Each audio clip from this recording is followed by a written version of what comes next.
Ladies and gentlemen, boys and girls, welcome to another episode of the Coffee Roaster Warm-Up Sessions podcast. I'm your host, Mark Kachowski. That's a new line. That's the. Oh man, I don't know why that got pulled out of the hat today, this evening, this beautiful evening. Well, Nice. yes, we don't even have a host. We're both hosts. Hosts. How many people? I guess how many people do you have to have on the podcast for there to be a dedicated host? I mean, we're hosting a conversation. So we're both hosts. Yeah. Could that be even a thing? I guess that is a thing. Like yeah. if you like watch like Good Morning America, they're two hosts or whatever. Yeah. Interesting. I guess maybe you would be the primary host because you always open up. That's true. Yeah. Yeah. I'm just co-hosting. All this, you're just bagging coffee. It's just this.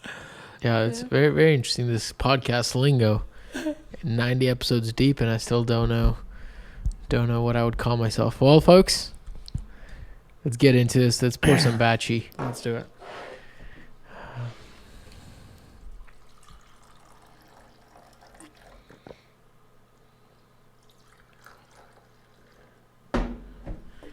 Nice. What? No, the pour was nice. Oh, Oh man, Mark, I don't know what you did. This tastes like water. really? Yeah. Oh no. Oh no. It's so thin. What do you mean? 50 grams in, 800 out? That's our go-to recipe, folks, for the batch. 50 grams in, 80 grams out. I mean, I can see the folks behind the lens through this coffee. Dude, what do you mean? That's normal color. Is it? What do you want? Pitch black? Dark roast? No. Dude, what are you talking about? Maybe it's I mean, just the coffee. it might be thin, but I mean, there's not very many great aromas on this coffee. Mm-mm. It's just pretty dull and like nothing. Yeah. However, on the taste,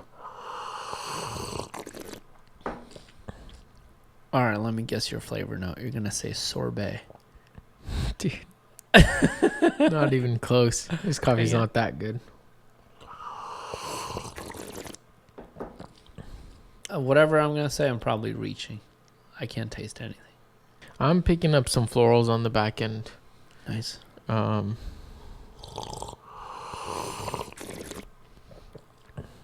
kind of reminds me of like a tea. Like a nice little tea. Yeah. Like maybe a floral tea. Yep. Yeah, I see what you mean. And there's Chamomile tea. That's what it reminds there's me like of. a stone fruit. I think the body of it is stone fruit. I just put their flavor notes are far off according to this brew, maybe not in general. Mm-hmm. Even though I brewed this on pour over, it's tasting much better, but I'd say honestly stone fruit with florals, that's all I would say. It's not a bad coffee. It's actually Sounds like a geisha. yeah, it's true.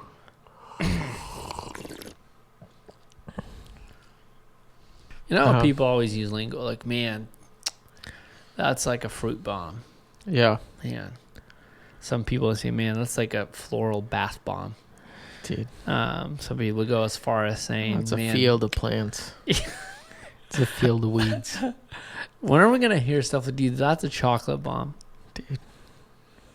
I want some chocolate bombs. It's true. Why don't we Why hear are we that? using the terminology of a bomb? For a pacifist like myself, that's very aggressive. It's dangerous. It's very dangerous. Man. It's contradictory. I will say this, short little comment. This is a Guatemala Huehue Tenango, I think. Oh no, it's a Hoya Blanca, maybe actually. No, it's a Huehue coffee. Yeah.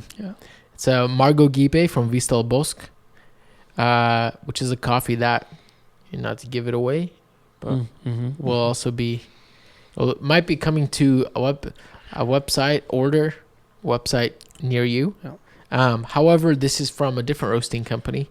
The lot was very small. It's a Margot Gipe single varietal washed coffee. It's Gemla. quadruple coffee, quadruple washed actually.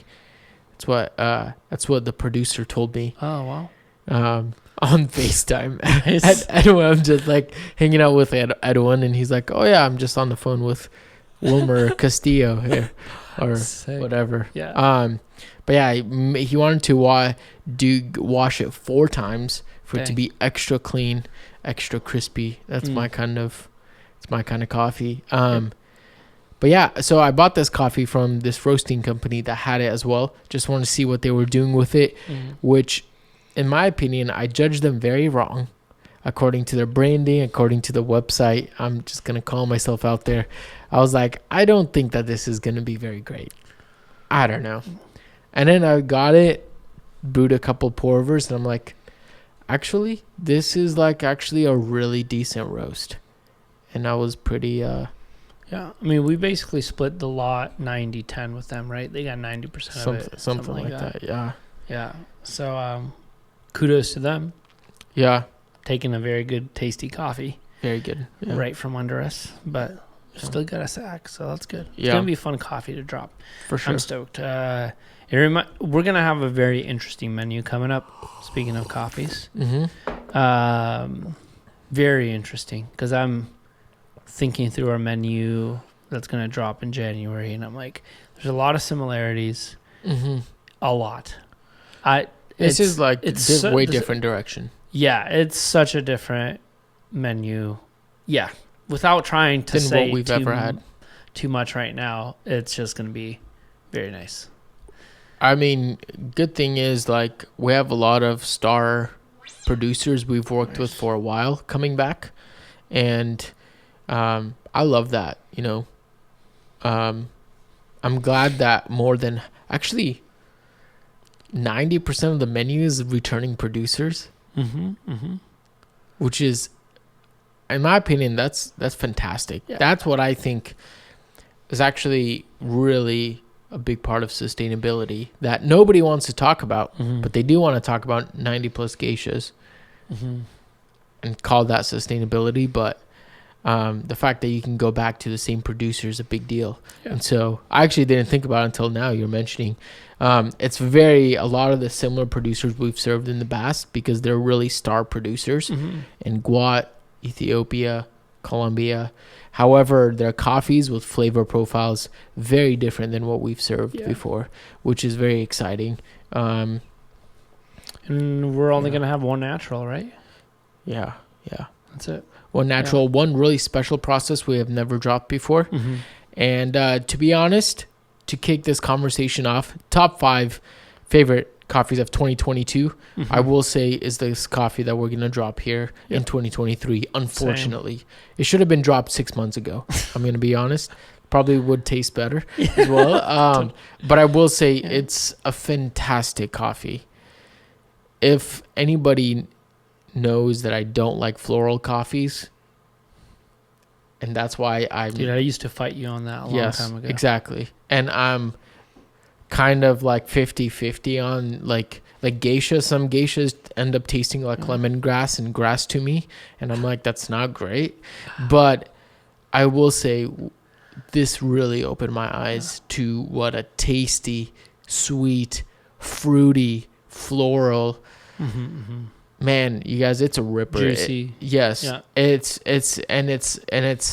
partial washed, partial not. So it's hybrid. Yeah, it's a hybrid. And you guys, I will say it was one of my favorite all-time coffees. We dialed it in, and I got to drink some of the dial-in of it. It was, I don't know. I hate that I started the podcast also with my own coffee. So we'll throw. No, that's good. We'll give out some. We'll give out some roses to some other coffee companies, but guys, this is an excellent coffee that we're just so pumped to serve, and it's very limited quantity. It's also probably one of our most expensive coffees we've dropped. Yep, it's gonna be a fun one. Yeah, hands down, it's on my list of top 5. It does not hit my number 1 coffee of the year, unfortunately. That is reserved to the one and only Mr. Velton Ross at Velton's Coffee Roasters with the Macava Estate. All-time favorite coffee. Fair enough. I remember when I surprised, was it you and Tim, that one cupping, Yes. and sneaked it in on the table, and everybody was just losing their minds. They're like, what is this? Why is this coffee so different? Yes. Well, it's one of a competition coffees. Yeah, carbonic macerated, tasty goodness, so good. Yeah, and to add a little bit, yeah, that is definitely on my number, probably tied for our coffee, and maybe because it's just our coffee. It is a Gesha, yeah, and but yeah, but that coffee from Macava is insane. If you've been around coffee for a while, if you've watched any competition on the world stage level, you've heard the name Macava. It's come up. I think 2022, somebody was performing with it. I think they got second or third or fourth or something. It's unreal. Like, even preparing for this podcast, I was like, man, not many coffees are memorable. In the very good way, that is. Not coffees that, like, when you look back at 365 days and you're like, man, what did I like? Not very many stand out. Yep. But the Macava, man, I remember that day when we cupped it. It was unreal. Like, if Mir could ever serve a Macava like this on our menu, that'd be extraordinary. But if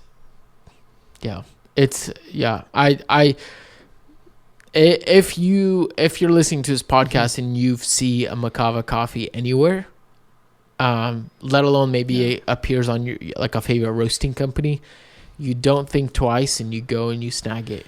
Yeah, probably going to be a little more expensive than usual, but extraordinary. And I don't, what was it, a carbonic maceration natural or something?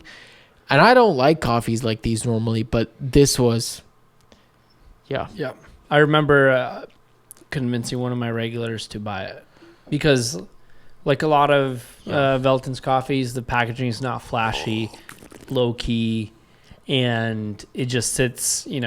We have so many coffees on the shelf at Narrative that it kind of blends in with all the other stuff. And I remember pointing it out, John, and he's like, oh, sure, I'll just grab it. Last week, he brought it up again. He's like, dude, I still can't forget that coffee. And he was brewing it at home. He's like, some of the best coffee he's ever had. So, I feel like that's not only our opinion. A lot of folks hype that coffee up. For sure. It's truly extraordinary. I can't wait until they get it back, or if they will. Hopefully. And Velton can roast it up again. But it was truly an extraordinary coffee. But on top of that, speaking of world stage, speaking of world renown, I would say the next very memorable coffee that I've had was a COE. I think it was number 2 from Indonesia. At Proud Mary. Okay, go ahead. Sorry. Yeah. Yeah. And heck yeah.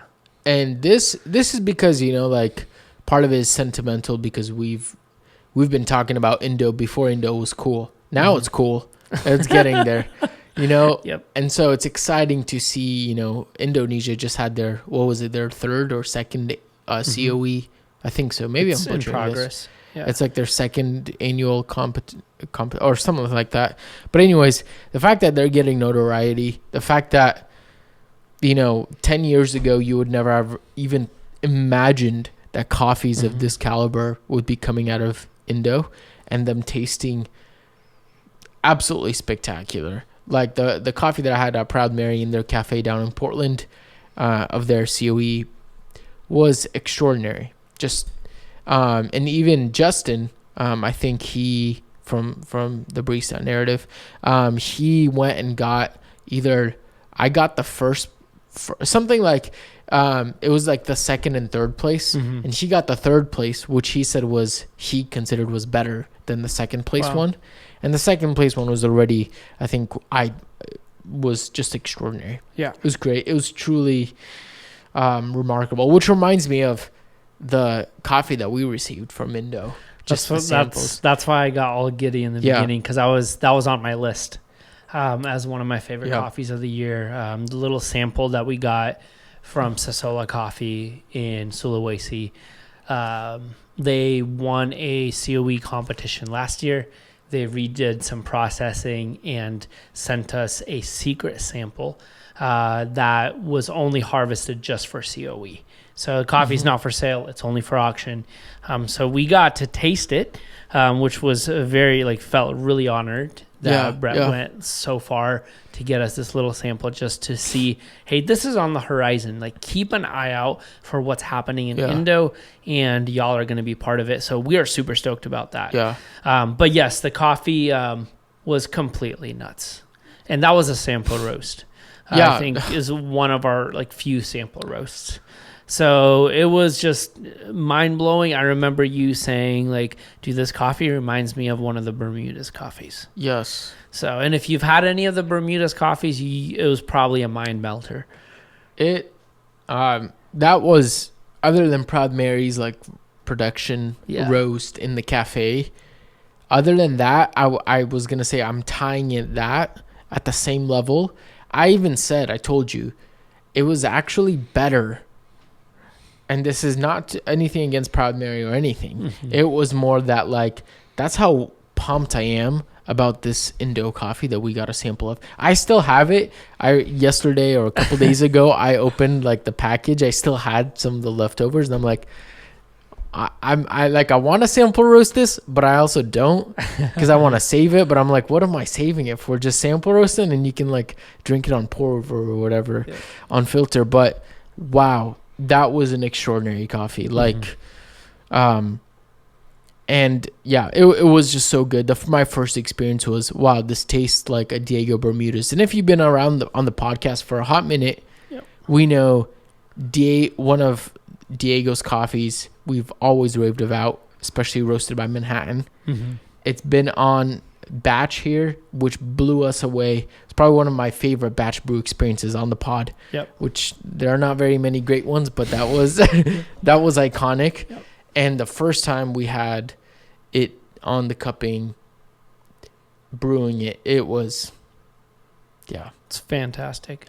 So that for me ranks in about that number 3 spot. I think after that, one of the coffees that, thinking back through some of the coffees that we served at Narrative, and like you said, we serve a lot of Manhattan coffees. They keep coming back.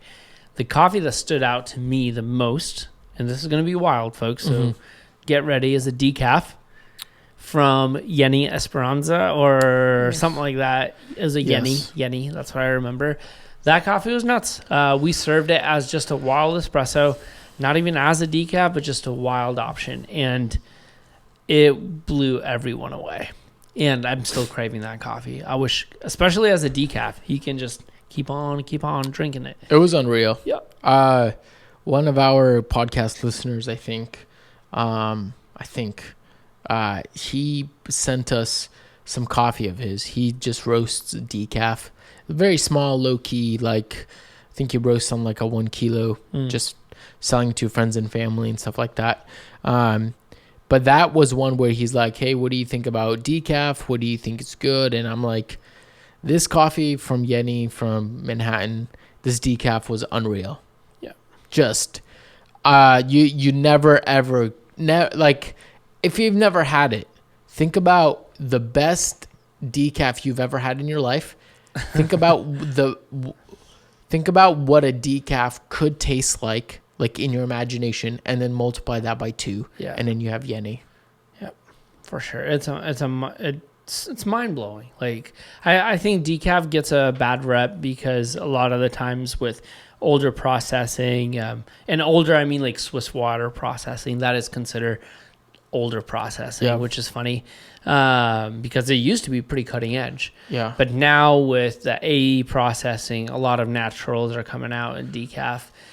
It's just, there is none of that, I hate to use these terms, but that bready flavor. Yeah. A lot of the times that you get on the decaf.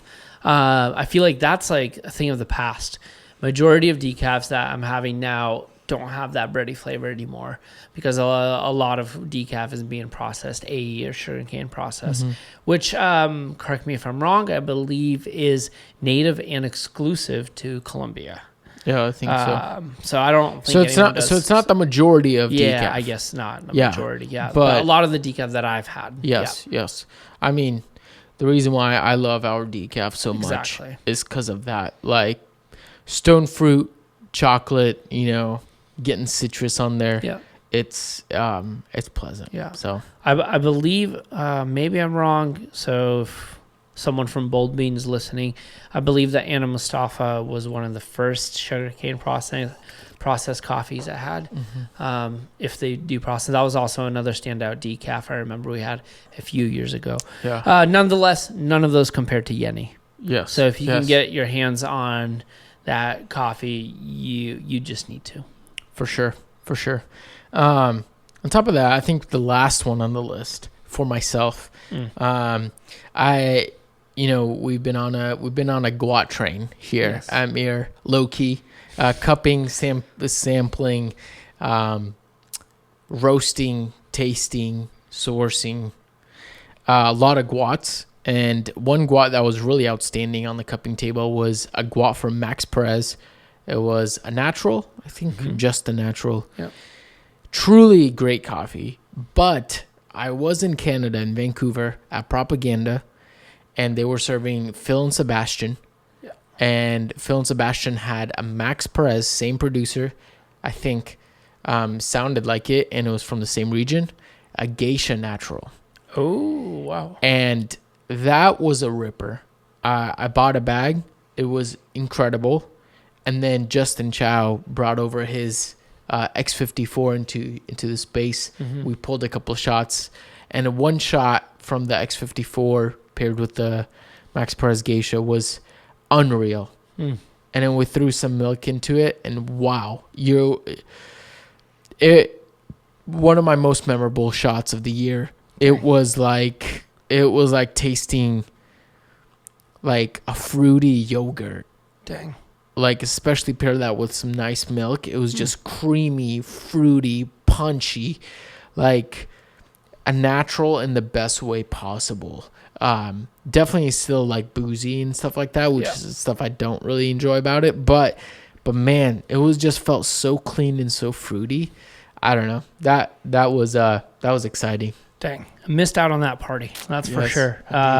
Jealous. Yeah, I think when we cupped one of the Max Perez coffees, that was a gem lot from Onyx. Yeah. I was super stoked. That was one of my top contenders. With that in the yeah, we almost bought it. That's sure. how good it was. Yeah. So it was a tasty coffee. So I can't imagine the geisha. That would be unreal. It was. It was pretty tasty. Jealous for sure. I think for me to kind of round it out, my last coffee is going to be roasted by Ilsa, one of Ilsa's coffees that we had.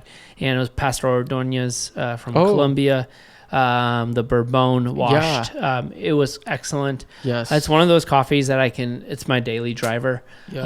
It has very nice acidity.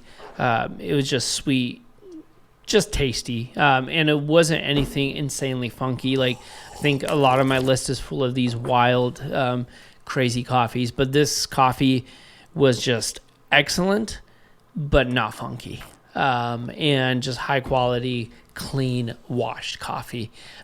So I love Ilsa as it is. They source coffee really well. They do a really good job at roasting it. So this coffee is definitely a highlight. I think we're bringing back Ilsa, so I'm excited to see what other coffees they have in that range.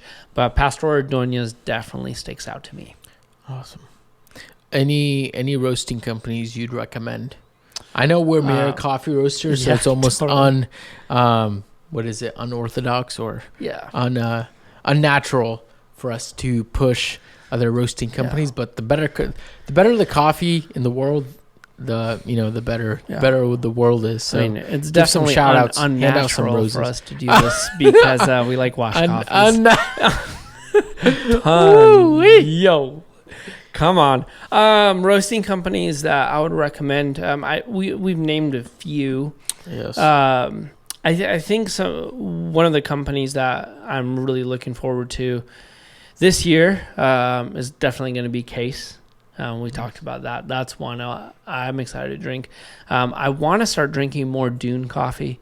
Yes. I kind of miss Dune. Mm-hmm. I don't know what's happening there right now, and I really want to check them out again.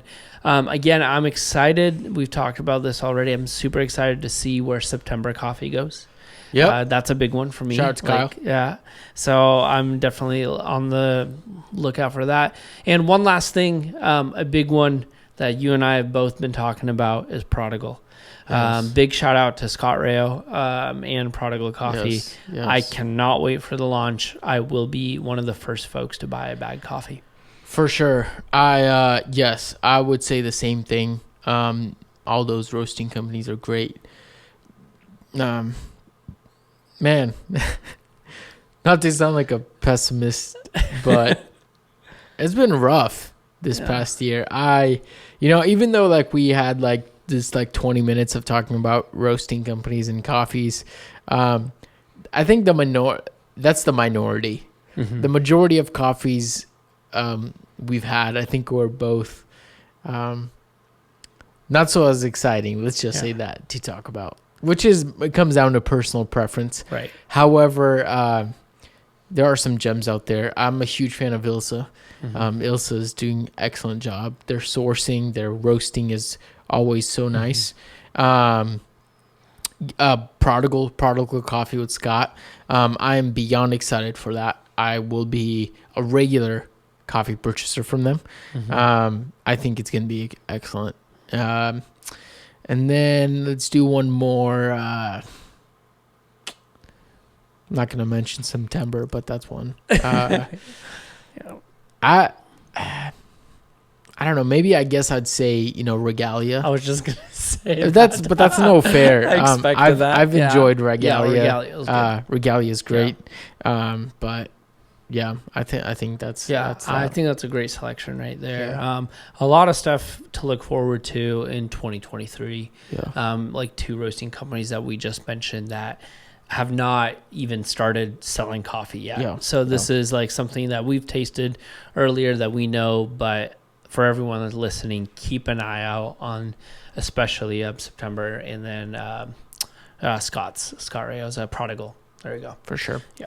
Well, that wraps it up. Another episode of the Coffee Roaster Warm Sessions podcast. Friends, drop it down in the comments. Give us some coffee recommendations, some coffee suggestions. It's okay if you put another coffee roasting company's name in there in the comments, especially if you're watching this on YouTube.